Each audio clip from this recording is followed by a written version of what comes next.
বিশ্বাস উঠেছিল পাহাড়ে, ফিরল না ঘরে।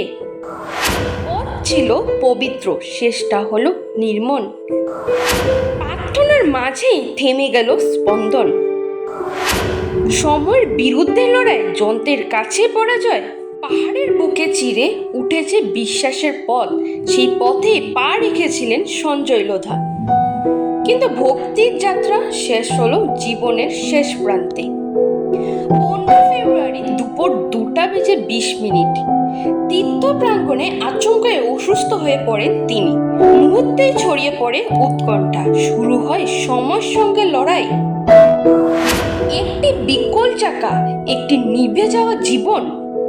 স্বাস্থ্যকর্মীদের প্রাথমিক চিকিৎসা অ্যাম্বুলেন্সে করে দ্রুত হাসপাতালে পাঠানোর চেষ্টা, কিন্তু পাহাড়ি পথে বিকল হয়ে পড়ে জরুরি যান।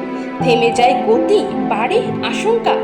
পরে মেডিকেল টিম, পুলিশ ও দমকল কর্মীরা পৌঁছে নিচে নামান তাকে। বিকল্প ব্যবস্থায় হাসপাতালে নিয়ে যাওয়া হয়।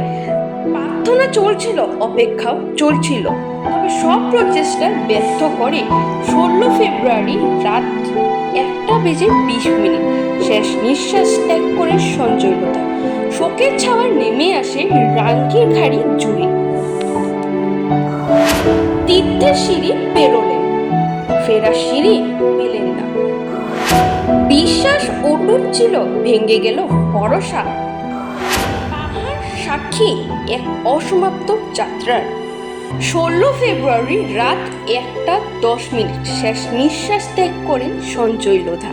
এই ঘটনার পর আবারও প্রশ্ন, জরুরি মুহূর্তে কতটা প্রস্তুত আমাদের অ্যাম্বুলেন্স পরিষেবা?